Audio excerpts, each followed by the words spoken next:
Welcome to this webinar series of BHC 21, Boosting Human Capital in the 21st Century. And this is an Interact 2Cs project, which gathers the expertise of 12 partners from Belgium, France, and the UK. And in this part, we will discuss the key findings of our partners in regards to the focus on a more holistic approach and the focus on soft skills in training programs. We're halfway there, and I have a question for you at home.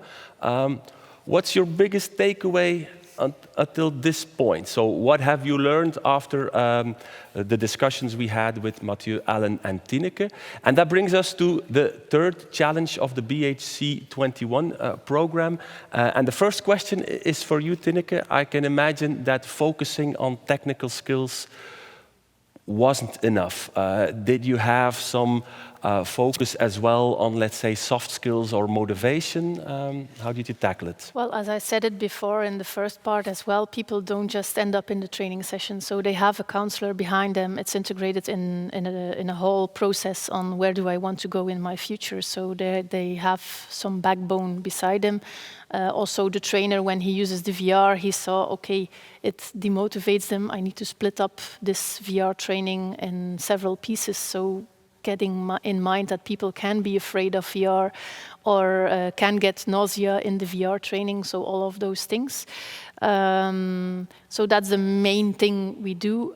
Also, what we do is actually, after each training, we add like a kind of in-house job interview session because it makes the barrier lower for the trainees to go somewhere to have a job interview. There was someone who prepared them for the job interview. You have their counselor, but there was someone who came like, how do I present myself? What will I say? What can I say? Do I wear my hat on? Do I take it off? If I'm really nervous, what can I do to don't show my stress that much? And then we had like 5 interim companies who came and where the students could practice what they have learned the day before, but it were actually real job interviews they did. So the interim sector comes and then they have a small talk of 5 to 10 minutes maximum, which with every student there is. And then they see, okay, what is possibilities for them? Do we have jobs for them or not? They discuss with the trainer and the counselor, how did they present themselves? Is there still some work to do? Or can we let them go and will they find something? Is that okay? And afterwards there was also an evaluation with the trainee itself. So how did you feel? Did you feel comfortable? Do you need any help? Are there opportunities on a job to come? So that was also a part we put in this training. Nice. Alan, I read something about Tavistock. What's that?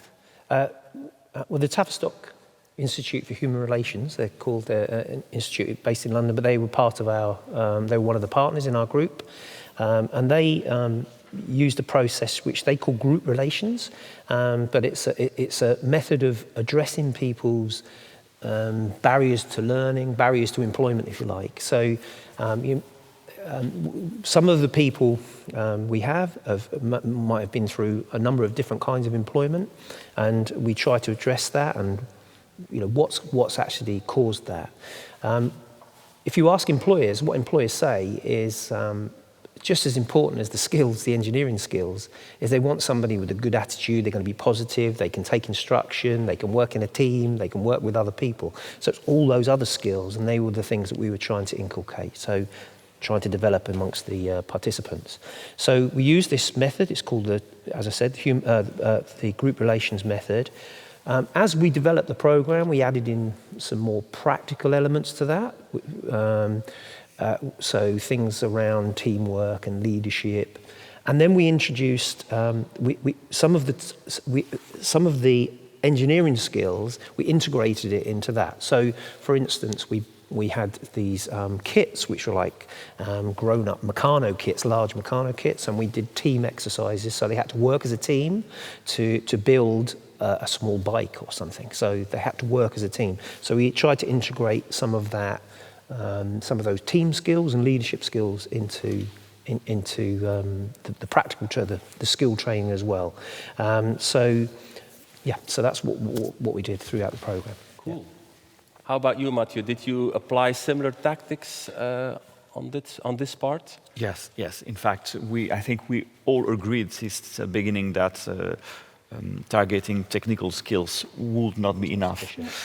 For the French partnership, as we were working with young people and low-skilled young people, it was, as I already said, very important to stimulate their interest for industrial jobs. I won't go back on that, but also to maintain their interest during the whole process. The process, because of the COVID, of course, lasts at least 2 years. And we lost some young people because they changed their life, they had personal evolution in their personal situation. So we have to re-involve new young people and to re-motivate them, and for the whole who follow the process since the beginning to maintain their attention and their motivation during the whole process. So, like I said earlier, always visits, simulation activities, tests all around the year. Furthermore, Sud Concept try to work on the development of the young people's personal skills or soft skills or non-technical skills. There are a lot of terminologies. Indeed, as we are speaking about young people with little or without qualifications in the jobs of industry, it's necessary to show them and to show to the potential employers that they have other qualities, other skills, which are essential for entering in the world of job and to be included in the industrial community, in the company.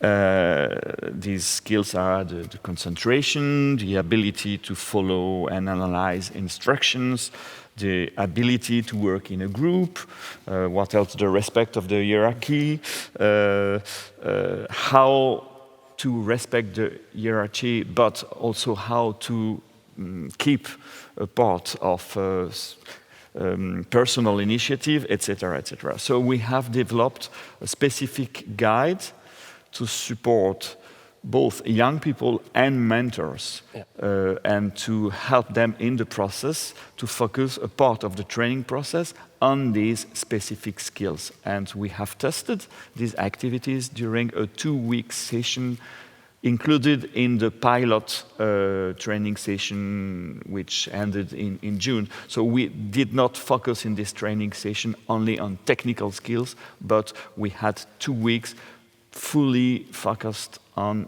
soft and personal skills.